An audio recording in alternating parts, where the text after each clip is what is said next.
Good evening, Miss Misty. How are you? I am hanging in there. How are you doing? I'm very well. Anything going on this week? Oh, when isn't there a week with things going on? I'm trying really hard to get this tally book written, and I keep getting into these places where I'm like, this is so good. Sit your rear end down and write it. Vacuum cleaner. Vacuum Exactly, the cleaner. vacuum cleaner. I did mention the vacuum cleaner in a Oh, you recent, did. I did in the scene, and my first thought was Anna's gonna love that.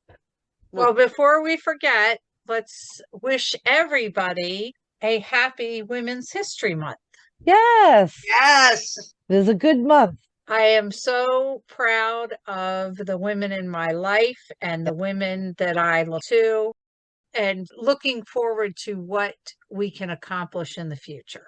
Yeah. Absolutely. I have really enjoyed some of the things that I'm seeing on Facebook with people posting history of women who maybe have not been seen so much in history due to the time that they were alive, and really being able to view things that maybe you didn't learn in school. Like Albert Einstein's wife, his golden years were while he was married to her. And when Yes. they got divorced, all of a sudden he no longer Yeah. had golden years. She was definitely the power behind the throne. And one Yeah. of the things in my own family, I want to do a deep dive on my great grandmother. Okay. She was an abolitionist Ooh. and she was a suffragist. So was your grandmother. Yeah, well, my grandmother was Suffragist. suffragist when they did the marches and things. But my great grandmother, And we're not supposed to call them suffragettes. That word is very derogatory. Is it? Yes. Is the it the et that is It's the problem? because it's too female. It No, that's sounds totally understandable. I was just trying to understand why, because yeah, I had not heard that. we had somebody actually on the show and Oh, they schooled us on that. oh, okay. but You want to apparently, have shown that you learned the lesson then. but apparently, my great grandmother even tricked my great grandfather into going to a meeting on suffragists too, Wow. and he didn't realize till he got there. And Why he did was they? in politics. And he So was in Oh, politics. It was all I've got to do a deep dive someday on Julia. She was a force to be reckoned with. that is so cool. Julia Hart. Julia Hart. My great grandmother was 14 when she left school and then worked at a cookie factory to help her family and met a really, really, I guess, rich guy from England. And they got married when she was 16. She had kids at 18, 20, 22, and 24 and left him at 26 and took Smart those lady. kids from California to Louisiana and raised them all on her own. And I was like, wow, like that's during that time, that would have been so unheard of to divorce. She was one of those ones who don't expect any compliments, like ever, unless you ate all of your mashed potatoes. That she did like. my favorite story about my great grandmother, her grandmother, is that there was a story in the paper because my great grandmother had pants on. And She was a rebel. I see that. Isn't that funny though? When I think about that kind of thing, especially during like a Women's History Month and that kind of spotlight is shown on these kinds of things. And I love to see what used to be rebellion. Yeah. I Yeah. imagine now having to always wear nylons, and if you're even going to go out and get your mail, you better be made to to Yep. the nines. And the way that the world has changed, I think we very much do ourselves a better service by having months where we can look at certain, like our when we did the book club on Black authors, and now we're talking about women in history. And when there are months like that that can bring up things that aren't like normally a daily dive, I think that that's fabulous. Yeah. Well, keeping with women, we are going to talk today with Wendy Eckel. So she is an author and she writes about a woman who owns her own business on the eastern shore of Maryland. Awesome. I will very much looking forward to that. We are going to have a blast, as we always do. Yes. Okay, so let's get this show on the road. I'm Ann Dart. I'm Tracy Stormy. And I'm Kathy Knight. And together we are It Was a Dark and Stormy Book Club. A podcast for mystery lovers. Welcome.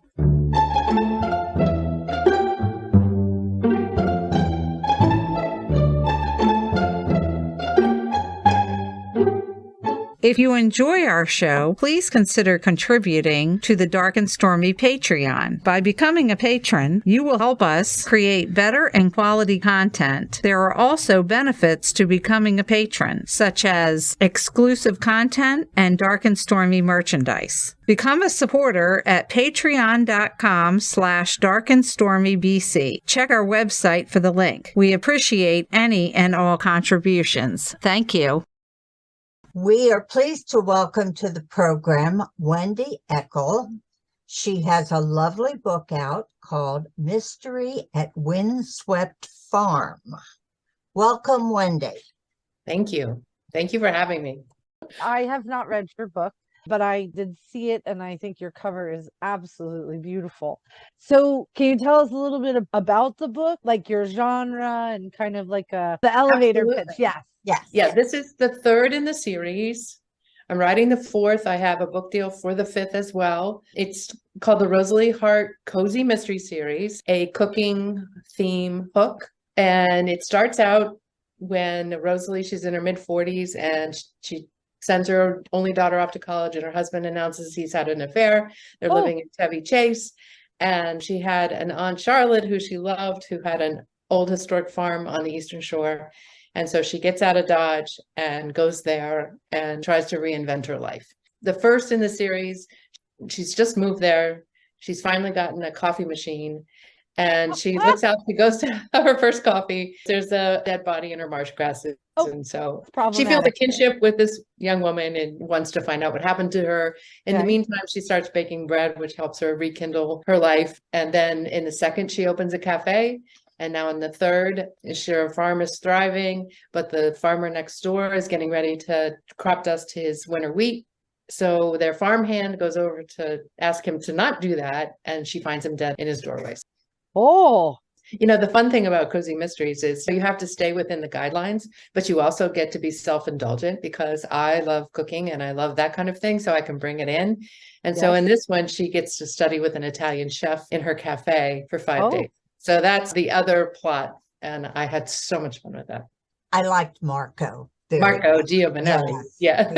Italian cook. The only suggestion, the book was really, really good. It was very well written. I liked your character development. You need some recipes. Oh, they're on my website. Oh, good. Yes. There you go. Who do you publish with? The Level Best Books. Okay. It's funny. I have this thing about secret family recipes. And I have a friend, Carla Palumbo, who lives in Rochester, and she and my husband and I go down to Fort Lauderdale with another friend of ours every winter. We're going down next month, and we were sitting on the beach, and she doesn't have any children. Her brother doesn't have any children, but she's 100% Italian, both sides. Parents were both born in Italy. She has this secret family Sunday red sauce. And I was like, well, Carla, who are you going to give it to? And she said, well, I don't really know. So I kept filling up her champagne. As and I was you do. like, well, you could give it to me and I could put it in the book. So after the bottle was empty, she agreed. She went home. She spent 12 hours in her kitchen, because it was never written down, figuring out the measurements and the process. Yeah. So that's on my website. So the recipes are on my website, I promise. Okay. Wow. That was very maneuvering of Yes, you. it was. Because and then fantastic of her, because So my husband is Czechoslovakian and Polish, and his grandmother made these things called palachinkis or naleśniki, depending on how you want to look at them. It's like a big, huge crepe that I butter and syrup and roll with a fork and eat it until I am in a carb coma. But I said recipe, and she's like, can I help you with them? So I had to go to the internet, and I'm like, I don't even know how to spell this. I mean, I'm just gonna throw some letters in. We'll see what happens. And so a lot of consonants, lots of consonants. Yeah. Yes. And so I ended up getting this recipe. Now it's not exactly the same, but it is pretty darn near close. And his mom says, did she write that down for you? I could be very naughty right now. Yes, Yeah. you have wanted this recipe. And I was like, no, I found it on the internet. And she's like, somebody else makes these? And I'm like, well, that's generally how things go. So good for you for your weaponized wielding of champagne, and good for going home and writing that down, because I'm sure that was quite a process. When I was talking to my whether it's a pinch of this, mix this in until it looks right. And I'm like, what does that mean? What do you mean until what's it supposed to look like? Right, like, and then she'd like lift the spoon out and it would like dribble out, and she's that looks right. And I'm like, what part? Is it the color? Is it the dribbleness? Like, help me. And she's like, no. I was all right. Well, it was so funny. So I write the scene where they make the family red sauce, and at the end she has this secret thing where they add baking soda instead of carrots or sugar. And so when it was crunch time, before my book had to go to press, I said, Carla, I need you to vet the Italian. Can you read my book and just make sure all the Italian is right? And she said, absolutely. And she goes, I'm going on vacation. And so it was like 3 days, 4 days. I'm like, Carla, are you done yet? And she's like, well, I'm reading it. I'm enjoying it. I'm like, no, just go through for the italicized words. And then I don't want you to enjoy it. Yeah, stop enjoying it. Yeah. And then she gets to the part where Marco is like, here's, when he adds the baking soda, and she secret ingredient. Yeah, she goes, she said, never a whole tablespoon, Wendy. You have to take that out. I would never do that. Isn't that funny? You're like, well, what about the rest of the book? I don't know. I didn't finish it yet. I was so concentrating on the one tablespoon. The baking soda. Everything else just left my brain. So because you do the cafe and you have said that you like baking, previously done any kind of farming, or was that something that you ended up having to research more on? No, I've never. Nope. Do you talk to people about farming, or do you do like internet research? Absolutely. Yeah. And they farm organic, which is something. So her cafe is organic, farm to table. I love that. I sit here and I'm right on the Chester River, and in the fall, there's a crop dusting plane, and it buzzes around like an annoying gnat for weeks upon weeks. He flies really low. And if you're out walking, he'll dip down and harass you. Yes. And so that's where I got the idea about the crop dusting and the chemicals and all that stuff. But yeah, he's like, it's a yellow plane. And yep. As you do. When I'm writing my own, I tend to write down scenarios that I think might someday be good for a book. So was this something that you recently thought of, or is it something that you like had in the back of your mind and it just seemed like book 3 would be a great place to smack that down? I think when I was sat down to write the third, that plane was buzzing overhead, and it was So it was on your list. Don't tell anybody. No, but it's just between the three of us and all the people who are listening. We live next door to the country club, which, as everyone says, is a country club, because it's a very small Eastern Shore town. But there's an 18-hole golf course and that kind of thing. And so my husband and I will go over and walk 9 holes and then go in and get a drink and then come home. It's so nice. We just walk right over there. We got a lot of newcomers with COVID. So we joined, and man, this guy was so full of himself and triathlete, I'm this, I'm that. Oh, you could kill him off. Oh, and that's it. He's driving home from his golf game on his bike. Boom. Falls into the pond. Yeah. Gets hit by a golf ball. Oh. Pond, Oh, I have you didn't ever think of had that. a window taken out with a golf ball? My mother-in-law lives on a golf course in California, and they totally shattered her sliding glass doors into her dining room. Oh, I believe it. You do live then in the areas that you're, or near the areas that you're writing about. Yeah, it's a fictional town, so Right. yes. Well, as you do. You don't want to get in trouble for killing everybody in town. Do you find that locals are excited about the series because it's set somewhere that they kind of know? I think so. Yeah, it's really fun. I mean, people who live here realize that it's probably this town, but with fiction, when you make towns up, it gives you freedom. You're not constrained. You know, I don't have to get this right and that right and this right. I can just make stuff up. Right. So much fun. In fact, I was it was a St. Patrick's Day a couple years ago, and we were sitting at the country club bar. There was hardly anybody in there. They were playing bad Irish music, and I was with Of course. the sister of a friend of mine, and she's one of the funniest people I know. And she was drinking martinis, and she said, "Wendy, I want you to put me in one of your books." Oh no. Yeah. And her name's Trisha, and she said, "And you can call me Trixie." And so I have this little, I don't know if you remember, Anne, but when Sonia is in the bar, she walks up and she sits next to a woman named Trixie, and they do a shot of vodka. Yes, and yes, that yes. is Trisha's cameo. She doesn't know that it's in there. I'm just going to wait until someone tells her or she reads it or Oh, something, but it's so much fun. So, oh yes. I love it. Okay, that's Yeah. great. Fabulous. yeah, That's great. yeah. That's a little insider for you Dark and It's Stormy a little insider. Book Yes, Club listeners. You know, you get it here first. you get it here first. Absolutely. Absolutely. Yeah. It's Yeah. absolutely the justice. It's absolutely the murder mystery. We're playing a game with the reader to see who can figure it out first. And it should primarily be us, or they won't want to read anymore if they've figured it out by like. But I think it's also the community. It's, you know, people want to come in and they want to see, is Rosalie growing? Is she enjoying herself? Is something new happening in her life? What about the people that she's around? I have found that people really enjoy the community that we're building too. Is that one of your bigger components in writing the books? Absolutely. She has an arc every time.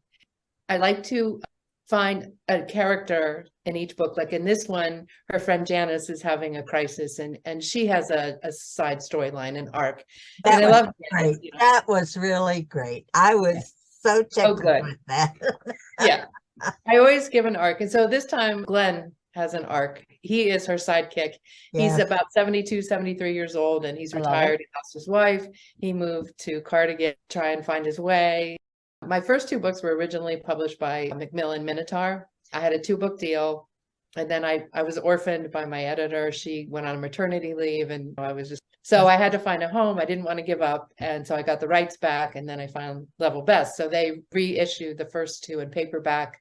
Okay. But when I was in Minotaur, I had a publicist who did all this stuff for me, and I had a bookstore signing in Richmond, Virginia. Yes. And At said, Fountain, "No." What's Fountain that? Books? Yes, yes, I yes. love Fountain Books. Oh, I do my too. And the woman gosh. there, she was amazing. It was a thunderstorm. It was pouring down rain. Nobody came, but she and I Okay. spent 2 hours together, and she goes, "Sign all the books. I'm going to sell all of them." You know, How because beautiful is that? Book signings. yeah, They do not have to be a 100-mile-an-hour sign a book every 3 seconds. I'm with you. There are so many opportunities to connect with people. I've done them where I've sat and told people where the bathroom is. But I also had really great conversations with them. There was Yes. one where this young girl came in and she it was like she was afraid of me. And I was like, you can come over. Do you read? Nope. Do you write? Nope. I'm not going to kill you. So she's pacing and walking and has this cardigan wrapped around her like she's put on her own straitjacket on. And eventually we're talking. Here she is a writer. She is a reader. She unfolded herself in a way that I cannot adequately describe. And it was the best book signing I have ever had in my entire life. And I love that. only sold books to her dad. Do I want to line out the door? I'm not going to lie. That would be kind of fun. That'd be kind of But cool. spending 2 hours talking to a bookstore owner, manager, whoever that person is, and solidifying who you are as a writer, that is brilliant conversation and very well spent time. And Yeah. she's going to sell books. Somebody's going to walk in the store and they're going to say, Yes. She's gonna be So like, in the oh, meantime, true. And you meet the most amazing people, you hear the stories. Yeah. And that's pretty much what we're supposed to be doing, is listening to stories. And yes. absolutely. And then Yeah. using them. Do you not love being able to touch people's lives in ways that you did not expect? But that's why you kind of- keep writing. Yes. Right? Yeah. There was a woman, I did a lifelong learning book thing with an organization down in Florida, and the woman who was going to interview me, like you guys are, she said, let's talk before. And we talked, and she said, you know, they sent me your book, so I read it. She had stage 3 breast cancer. She beat that. Then she got cancer of the appendix, went through hell beating that, but she's finally okay. Then her mother died right before COVID. Her husband died of lung cancer right before COVID. And then right after COVID started, her best friend died from COVID. And so she was all alone and getting through COVID. And, you know, and so she said, you know, your publicist sent me your book. And so I was like, I can't read. I haven't been able to read since I had breast cancer. It's been 5 years. And she said, I went out on my patio and I was like, well, I'm going to talk to this woman. Maybe I'll read her book. And she said, I sat there and I finished it. She said, it's the first book I've finished since I've did all this. Wow. And then she goes, that's it. It how was beautiful is that? Yeah. You know, I mean, I know that a lot of people, I don't want to say make fun of, because I don't know that it's that level of sarcasm, but they don't take cozy mysteries very seriously sometimes, because we have an amateur sleuth and she shouldn't have her hand in the pie regardless, and they're usually pretty nice people, and it's not overly dramatic with everyday world issues. We're not dealing with like the big stuff all the time. It's a small community. There's an element of escapism to them. However, I'm going to date myself. There's a reason that Calgon was a really good bath salt for a long time, and that is because it promised to take you away. And there are a lot of people who write cozy mysteries and then read cozy mysteries for that exact thing. You know it's going to end up okay.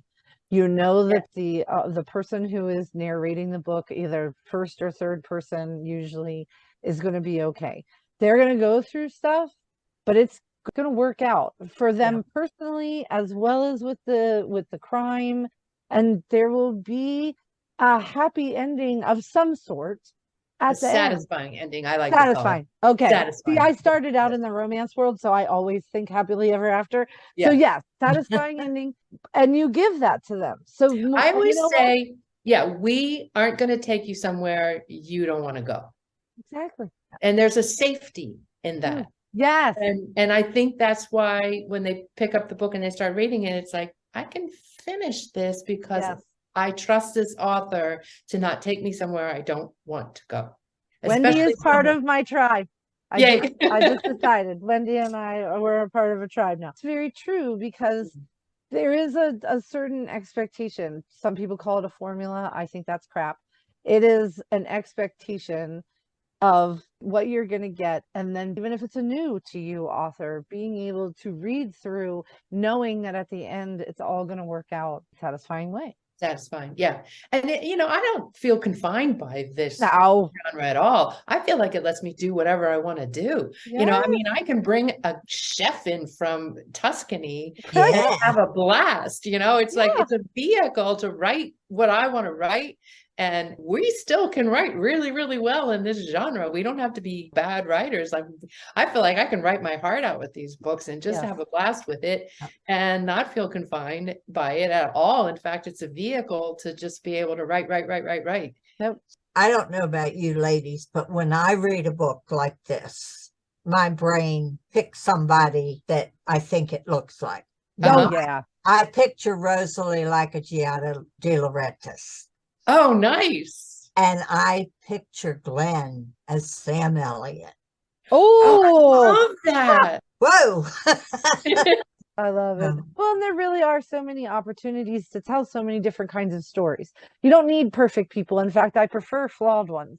I prefer, like you said, I love that Rosalie has an arc every single time. Not everybody does that, and that's okay. There are different people who like reading different kinds of books. That's why there are so many out there. But I love when they have an arc. I love watching them go through things because I'm rooting for them. And so often I feel almost like we're sitting at a cafe or your country club bar, and you're like, oh my gosh, I have to tell you what happened last week. That's the kind of experience that people are also looking for. They're already coming in with a certain suspension of disbelief.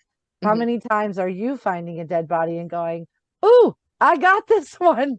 You don't need to come over here, Mr. Cop. I'll be fine. Thanks so much. I'm just I'll solve this one. Right. Yeah. Right. Put me on the whiteboard. This one's mine. And yet they love it, you know, because they can live vicariously or at least alongside a character that you have created that speaks to them in some way. They don't have to be exactly the same. They don't have to have the same kind of background, but there is some spark in your character that makes people come back and read the next one and the next one. So Well, are you going to continue this? I have the 5 books. I'm working on the 4th. Yes. And this has actually been pretty much fun on the 4th. At first, I was really stuck. This one takes place, it's a holiday one. I had never written that.